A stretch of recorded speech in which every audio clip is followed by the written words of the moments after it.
When an accomplished long-distance runner hits the trails in the central Wyoming mountains and never returns, investigators are tasked with answering the question, what or who did this Olympic hopeful fail to outrun?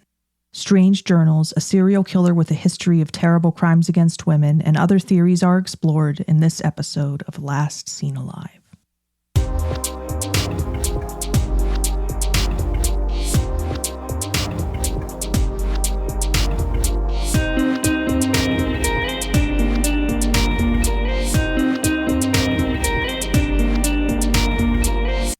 Thanks for listening to Last Seen Alive. I'm your host, Leah, crime analyst by day and true crime storyteller by night. And as always, I'm your co-host, Scott. This is the revisited and enhanced edition of one of our early episodes, which features the unsolved disappearance of Amy Wroe Bechtel. The original edition was recorded in 2020, and we've revisited and re-recorded an episode on her case in 2025. As I'm sure those of you who've been listening since the early days of Last Seen Alive have noticed, our production and audio quality have improved significantly over the years. Lately, we've been working on remaking our earlier episodes. When we originally recorded them, we were doing the best we knew how at the time. However, our best wasn't the best, and we've learned a lot since then. We want to honor these victims by telling their stories with the production quality they deserve. So, we've been completely remaking all of our early episodes, including this one. A quick heads up, this episode contains brief mention of sexual assault. We won't go into any graphic detail, but still, please listen with care. Amy Wroe Bechtel was last seen alive on July 24, 1997. She was 24 years old at the time and lived in Lander, Wyoming. She'd spent most of her life in the cowboy state, and what ultimately happened to her there was classically tragic. She went for a run and never came back. We're not strangers to this narrative. It's a tried and true horror story. For women, simply running for pleasure, for the health benefits, can sometimes turn into running for your life. We all know names of women who've suffered this fate. Modern cases include those of Sydney Sutherland and Laken Riley. According to an article from Runner's World, which we've linked to on our website, 30% of women runners have been followed by someone, either in a vehicle, on foot, or on a bike. 30%, that's very nearly a third. Yeah, that's a pretty shocking and honestly a really gross statistic to have. Like, people should be able to just do things for their health without even having to worry about this, but it's a common thing to worry about. And if you are a runner, you should be ever vigilant for people following you and chasing you. Unfortunately, especially if you're female. On an anecdotal note, I've even experienced it myself. When I was a young college student, I had a running phase, which has long since ended, and I ended up being stalked. Eventually, it got to the point where the stalker would wait for me to enter and exit my apartment and just yell at me. It was a worrying ordeal at the time, and although I came out of it unscathed, I know one thing. I would have been a lot more afraid if it had all happened out in the wilderness, like some believe it may have happened to Amy. While running should be a safe thing, especially with all the paths, I'm just thinking back to one of the cases my buddy had where the guy was hitting people with sticks and pushing them off their bikes to try to steal their bike because he was just on a drug bender, and it was just such an absurd assault. Oh yeah, I've definitely dealt with similar cases in the course of my work. Unfortunately, when someone is getting out of those residential areas, they're of course not surrounded by as many people, as many eyes, and it presents the opportunity for someone to victimize them without being seen right away.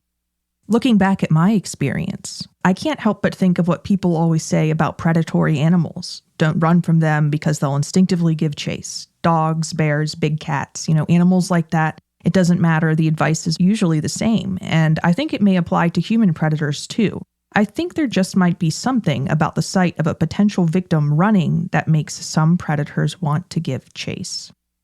On the day of her disappearance, Amy left her home in Lander, Wyoming to go for a run. It was something she did all the time. Amy's life revolved around athletic endeavors and fitness. She had a degree in exercise physiology and taught a youth weightlifting class at a local gym. She also worked at the Wild Iris, a rock climbing shop. Lander has a huge rock climbing scene that was really beginning to blossom in those days. And she waited tables at a local grill. On top of all that, she was a freelance photographer. A friendly, kind, and ambitious person, she was always on the go. This was especially true during the time leading up to her disappearance, during which she was training for a 10K marathon, specifically one that she was organizing. That is an incredibly full plate. It is. Amy enjoyed running so much that she planned her whole day around the run, working her way up and down a to-do list of errands. And when they were done, then she would reward herself with that 10K uphill run. So like Kevin Malone in that one scene in The Office, even if I declared I'm a runner, I run, I don't think anybody would believe me. I don't think anybody's ever confused me for a runner. I certainly never had a running phase. I mean, I barely enjoy doing the elliptical at the gym. So getting done with all of that work and rewarding yourself with a run, that is a baffling concept to me. Now, it's not most people's idea of a treat at the end of a busy day, but for Amy, it was truly a passion. She'd been an outstanding college distance runner during her years at the University of Wyoming, and she even had aspirations to qualify for the 2000 Olympic marathon trials. So she was as serious of a runner as it gets. And on July 24th, after she taught a weightlifting class, bought health insurance, dropped off some photos for framing, and accomplished a laundry list of other tasks, she set out on the running course she'd planned through the Wind River Mountains in the Shoshone National Forest. The owner of the photo store where she dropped off those prints, which she planned to later enter into a photography contest, would end up being the last confirmed person to see Amy, although multiple eyewitnesses would later report that they'd seen a woman who looked like her running on a road through the Shoshone National Forest, just like she'd planned. And it was no surprise that she was seen there. At the time of her disappearance, she was organizing a race. The hilly path she went to run that day was the same one that she and many other runners would run that fall. It promised to be a fun event. The course would end at a lake where the participants could enjoy a cookout afterward. It would be the perfect combination of athletic challenge and socialization. Amy's husband, Steve, got home at 4:30 in the afternoon that day. Like Amy, he was an athlete and avid outdoors person. His passion was rock climbing, and he worked at that Wild Iris climbing store just like Amy. By July of 1997, the couple had been married for a year, and it was easy to see why they'd been so drawn to each other. They were like two peas in a pod.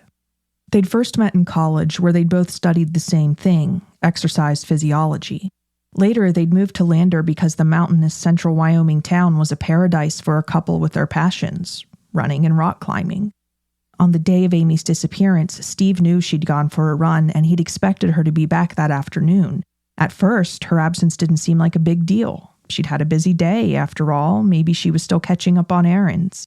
But as the hours slipped by, Steve, along with his neighbors, who were also their landlords, became worried. Steve made calls seeing if anyone they knew where Amy was, with no luck. So he recruited some friends to help him search for her. And at 10:30 that night, he called the sheriff's office and officially reported Amy missing. Meanwhile, he and a couple dozen friends set out to search the night for Amy. Despite their efforts, they would not be the ones who made the first discovery, nor would law enforcement.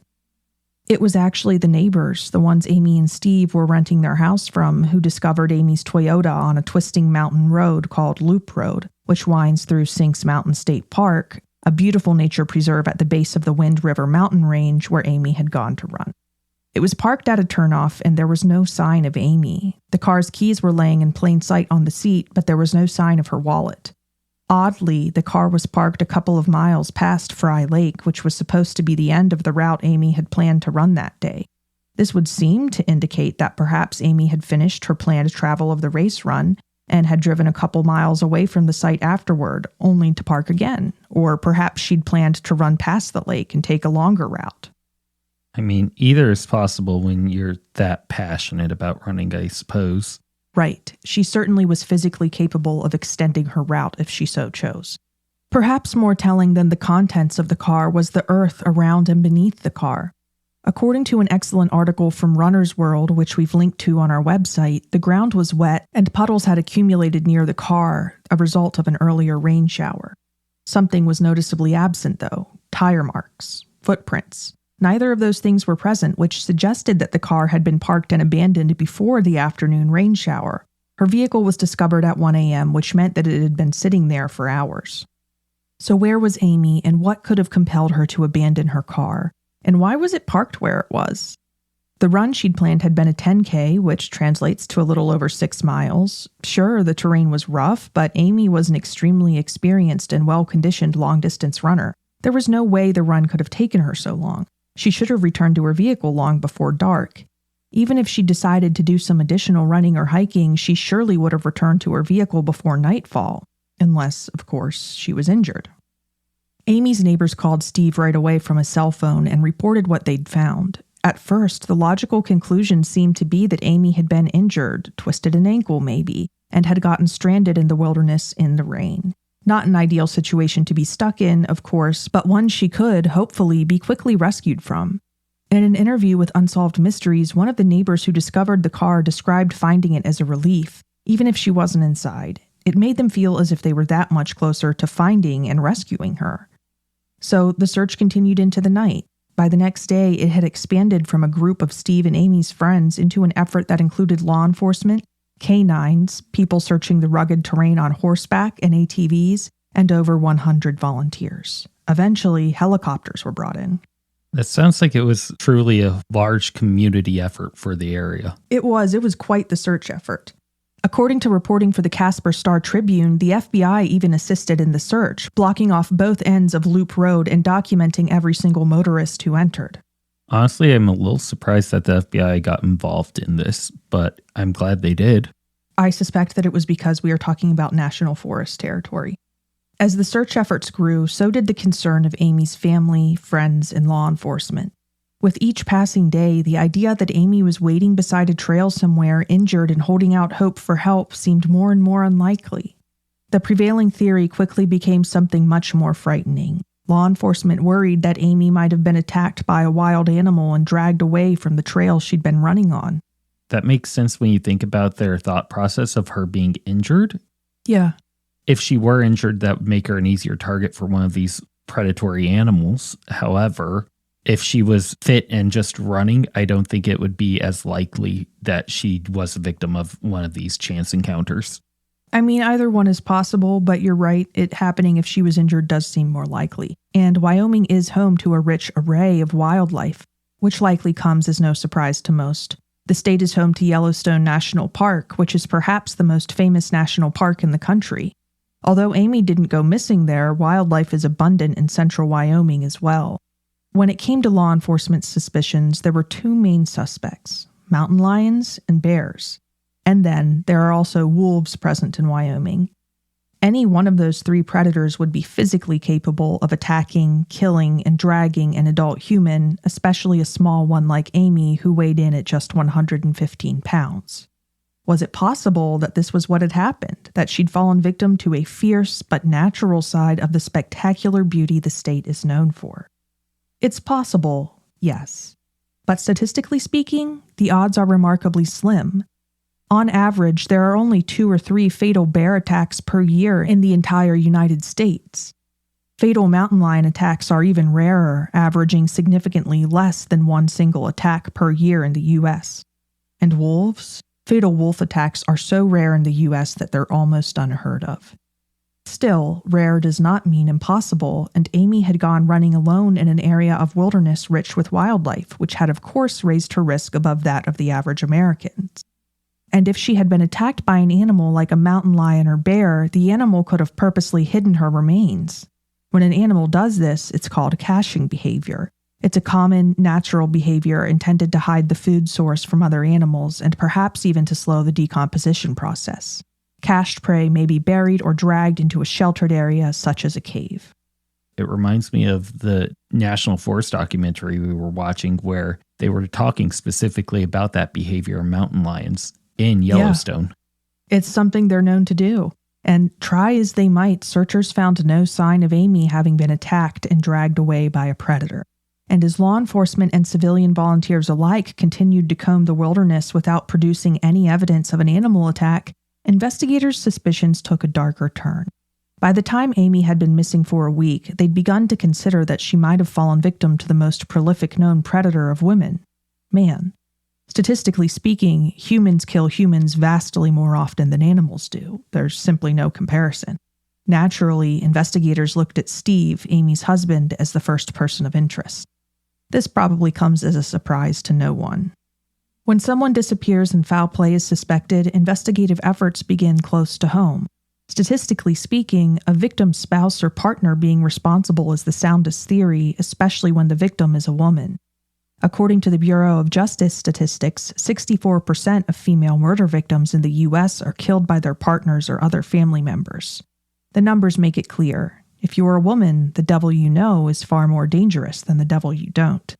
And when you compare the likelihood of a woman being killed by a partner to the likelihood of her being snatched off a running trail by a wild animal, the latter scenario almost seems like a morbid type of wishful thinking. Yeah, when we're talking about statistics like that, it's really almost shocking that they waited a week to look into them. Yeah, getting dragged away by a wild animal like that would probably be akin to getting hit by lightning. Actually, I think it would be even more rare. So it's no surprise that investigators began to take a long, hard look at Steve. To do anything else would have been illogical. As we mentioned earlier, by the time of Amy's disappearance, she and Steve had been married for a year, and by all appearances, their marriage was going smoothly and things were looking up for the couple. They'd recently bought a house in the heart of Lander and were preparing to move out of their modest rental and into their new home. Many of the errands Amy had run on the day of her disappearance had revolved around the new home, setting up utilities, etc. It was a major milestone and an exciting time for the young couple. Investigators also quickly discovered that there were no police records of domestic incidents or conflicts between the couple. Nevertheless, investigators secured a search warrant for the couple's home, and when they combed through it, they found something that concerned them. Something very odd. More on that next. And now, back to Amy's story. When 24-year-old athlete and newlywed Amy Wroe Bechtel vanished while out for a trail run through the Wind River Mountains in the Shoshone National Forest, law enforcement and civilian volunteers launched significant search efforts. When these failed to produce any trace of her, investigators turned their attention to the possibility of foul play. The first person of interest they zeroed in on was Amy's husband, Steve. At first, the newlywed couple appeared to have a healthy marriage. There were no records of police being called to their home, of domestic conflicts, or anything like that. Nevertheless, investigators knew that, statistically speaking, when a woman falls victim to foul play, a male partner or family member is often responsible. So, they secured a search warrant that enabled them to comb through Steve and Amy's home, and that's where they found the first red flag. The items that sounded the alarm in investigators' minds were journals Steve had been keeping since high school. They were full of what read sort of like poetry. According to what he told investigators when they asked, they were actually song lyrics. The problem with these writings was their content. They described shockingly graphic violence, including murder against women. Some of the writings were even specifically about violence against Amy. This, of course, raised investigators' suspicions regarding Steve. Was he the loving husband he purported to be, or a young domestic abuser who had so far managed to fly under the radar? Most instances of domestic abuse are never reported to authorities, and the investigators handling Amy's disappearance knew that. Steve, however, claimed that his violent, misogynistic writings were unrelated to Amy's disappearance, or to how he treated Amy at all, for that matter. But with Amy missing and possibly dead, the discovery of these writings was not a great look for the husband left behind to face investigators' questions. According to Unsolved Mysteries, investigators believed that the writings demonstrated, quote, a desire for power and control that may have led to murder, end quote. Yeah, when you're in this situation, finding that content is not something that you can just walk away from or pretend you didn't see. It has to be treated like evidence and it has to be investigated. Otherwise, you're not doing your job. Right, it's a neon red flag. And I can only imagine how investigators must have felt when Steve said, no, this is just unbridled, unrelated cringe. Nothing to see here. You know, I would be suspicious too if I was in their shoes, certainly. And there was another thing that bothered investigators too when it came to Steve, the testimony of a camper who'd been in the area Amy had been running in on the day she'd disappeared. According to that camper, they saw a blonde woman riding in the passenger seat of a blue pickup truck being driven at a high speed by a man in the same area of the mountain where Amy's car had later been found. They also claimed to have seen the same truck the next day at the search site. This was interesting because Amy was blonde and Steve owned a blue pickup truck. When shown a photo of Steve's truck, the camper said that it was the one they'd seen. Not taking anything away from what the camper said, there are a lot of blue pickup trucks out there. Right. And a lot of blonde women, too. And you're in Wyoming, which has probably a higher percentage of trucks than most other areas just because of the rugged nature of the state. Yeah, rugged and rural. So I'm not discounting anything they say, but I will say that you probably have a higher than likely chance of running into multiple similar setup blue pickups. Absolutely. But the camper's claims, combined with the writings investigators had found in Steve's journals, did make them even more eager to examine Steve as a possible suspect in Amy's disappearance, even though the camper claimed that they couldn't say whether or not Steve had been the driver of the pickup truck that they'd seen. Yeah, both of them individually are enough for you to look at Steve, but neither one of them on their own is enough to be like, hey, this is our prime suspect. But when you combine them together, it's definitely more concerning. It's concerning for sure. But there was a significant problem when it came to slating Steve as a suspect. He had an alibi, one that was literally rock solid. He'd been rock climbing with a mutual friend of his and Amy's earlier in the day, and the friend confirmed that.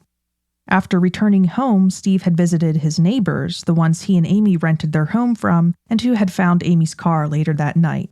And to be clear, visiting his landlord wasn't as suspicious or unusual as it may sound. They were also super into rock climbing. Pretty much everyone in their neighborhood was. I mean, it sounds like it was a pretty prominent pursuit out there.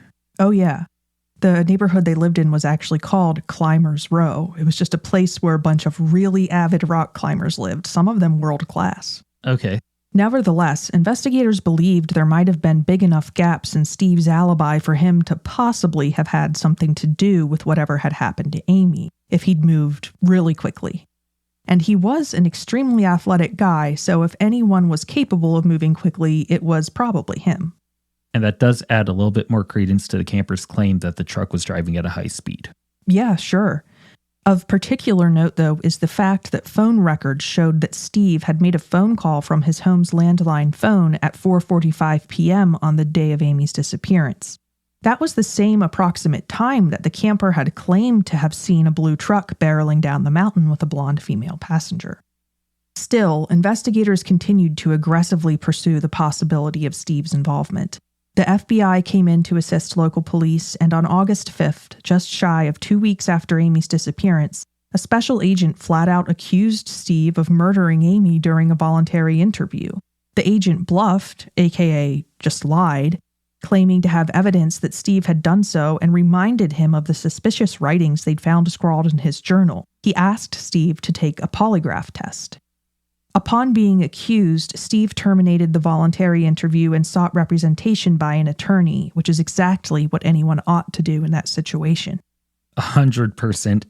Does it make you look a little bit more suspicious? Maybe, but if you're being flat out accused, you need representation. Nobody's prepared to handle that themselves. Right. Unfortunately, wrongful convictions can and do happen. We've talked about some in other episodes. Now, Steve's attorney, Kent Spence, advised him, of course, not to take the polygraph, so Steve refused. And this was solid advice since, as we know, polygraphs are pseudoscientific at best. Now, it was at this point that some locals began to turn on Steve, growing suspicious. He still had the support of many, mostly the people who actually knew him, but the divide in opinions divided up the small town. Why, some asked, if he was really innocent, would he lawyer up and refuse to take a polygraph? It's not surprising that some people thought that way. The average person has no investigative or legal expertise and may not even be aware that polygraph tests are unreliable. Plus, the situation was an emotional one. At the same time, what Steve did was a rational response for someone in his shoes. This was just one of those situations where rationality may fly in the face of some strong emotions, creating unfortunate conflict.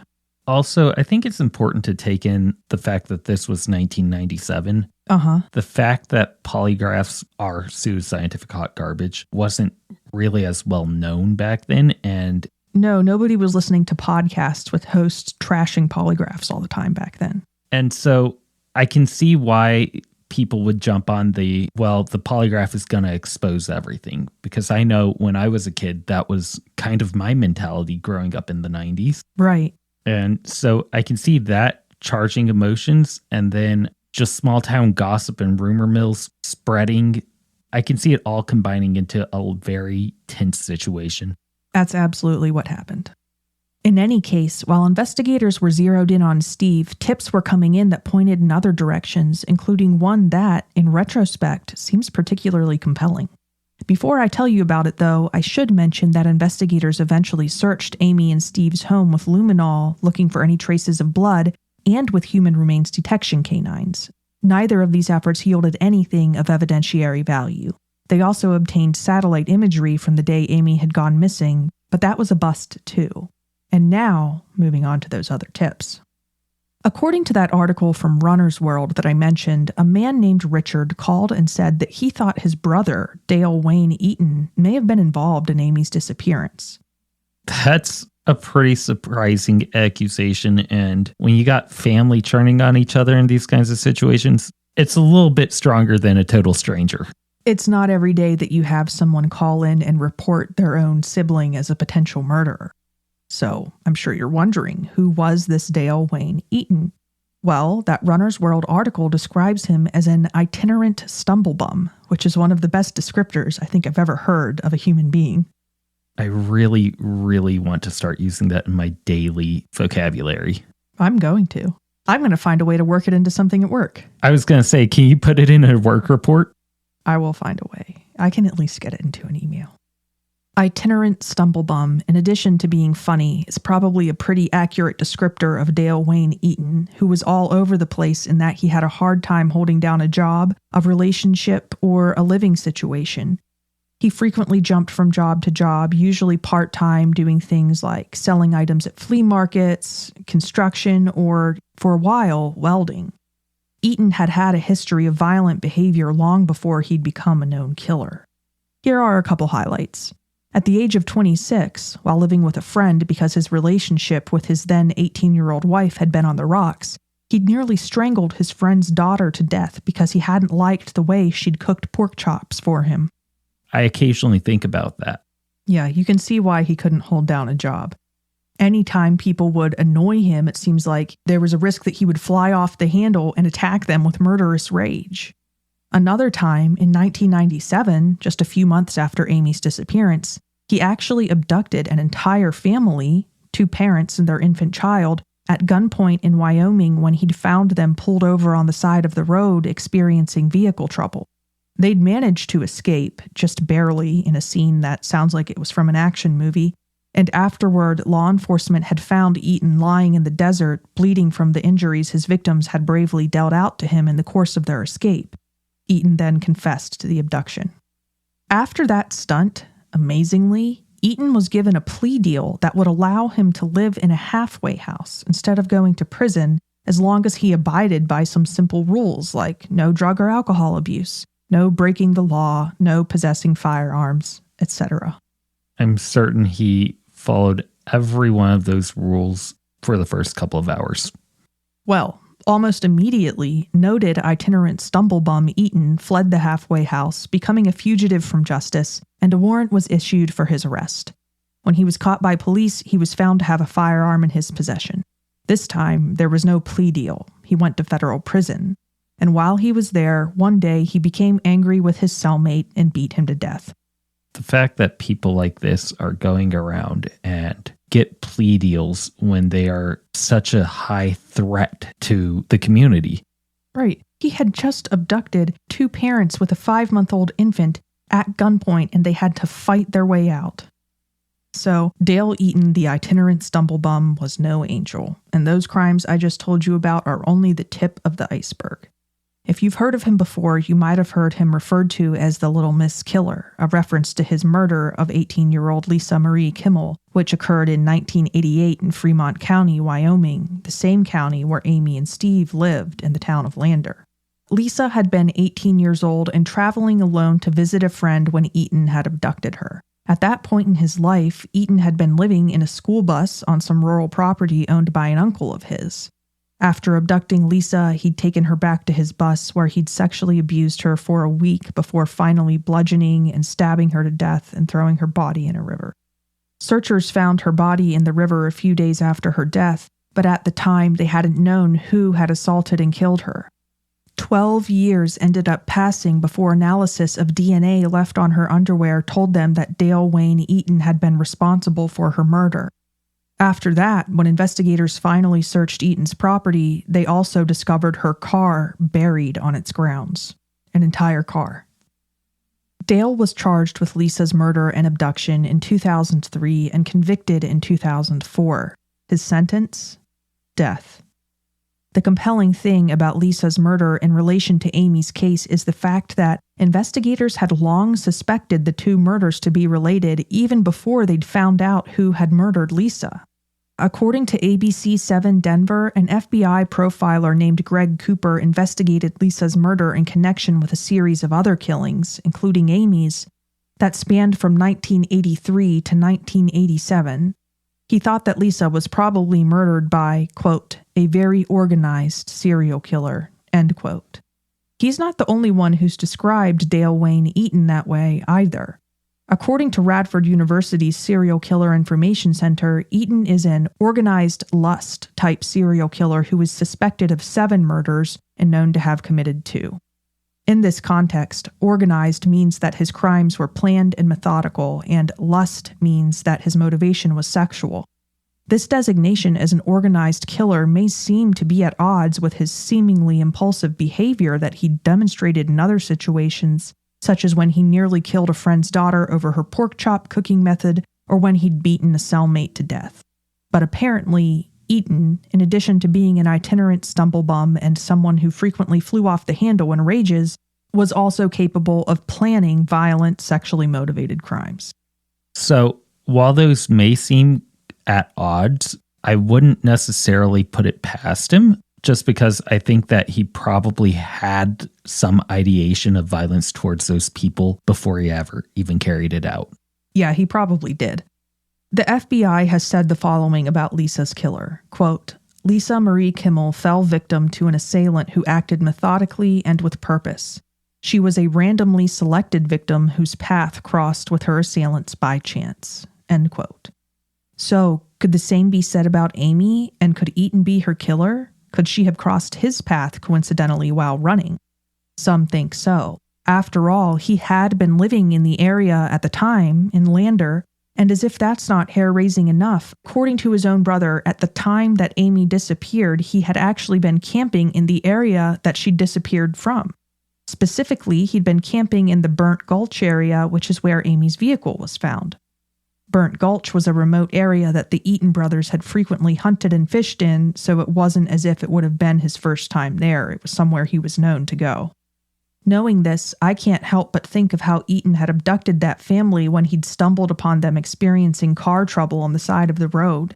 Might he have stumbled upon Amy while she was nearing the end of her run, perhaps as she'd approached her vehicle? Might he have abducted her too, and might he have afterward driven her vehicle, moving it, and perhaps her inside of it, farther from Fry Lake and closer to Burnt Gulch? Or might Amy have parked her vehicle there herself, perhaps after deciding to do some more running or hiking, unknowingly close to where Eaton was reportedly camping at the time, and might she have crossed his path that way? Police didn't take Eaton's brother's tip very seriously at first because, according to StrangeOutdoors.com, Dale's niece countered the claim by saying that actually he'd been visiting her in Colorado when Amy had disappeared. It was his brother's word against his niece's, and investigators, who were still laser-focused on Steve at the time, perhaps to the extent of short-sightedness, chose to believe the niece's explanation. I was just waiting for you to say that they put their blinders on to everybody else.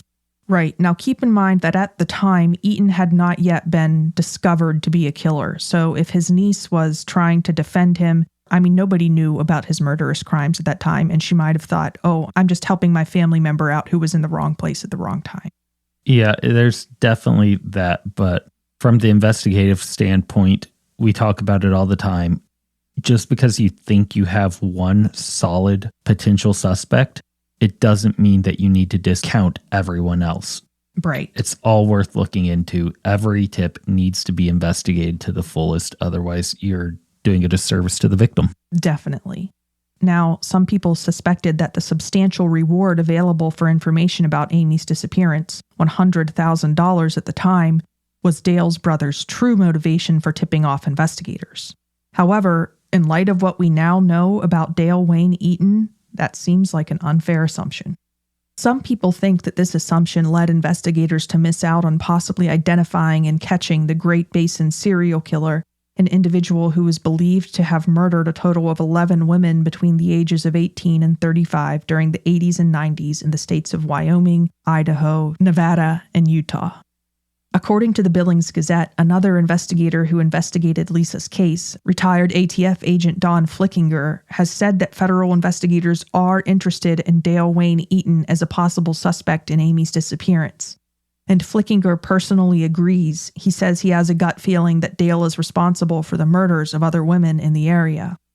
When it comes to the possibility of Eaton being responsible for Amy's death, as I see it, it boils down to two things. One, we know he was living in the area at the time and have good reason to believe he was camping in the exact area where Amy's car was found when she disappeared. And two, we know he had a history of abducting people, including abducting and killing young women. Does that make it certain that Eaton was responsible for Amy's disappearance? No, coincidences can and do happen, but in my opinion, it makes it a strong possibility. Today, Eaton is still alive at 80 years old and incarcerated at the Wyoming Medium Correctional Institution. His death sentence has been overturned and his sentence downgraded to life in prison. He has been uncooperative with investigators who've tried to gain information about his possible involvement in Amy's case.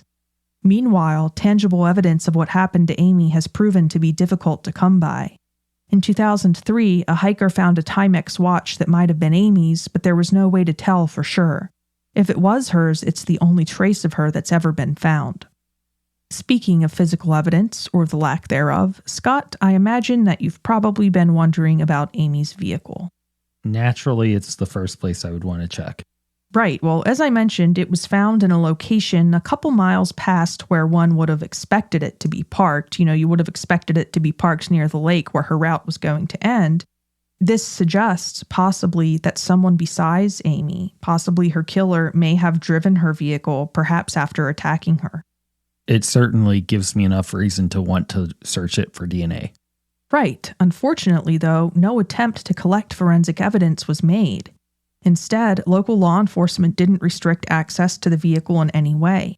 They even allowed Amy's neighbors who'd found the vehicle to eventually drive it back to her home. They viewed this as a courtesy and at the time didn't realize the potential evidentiary value of the vehicle.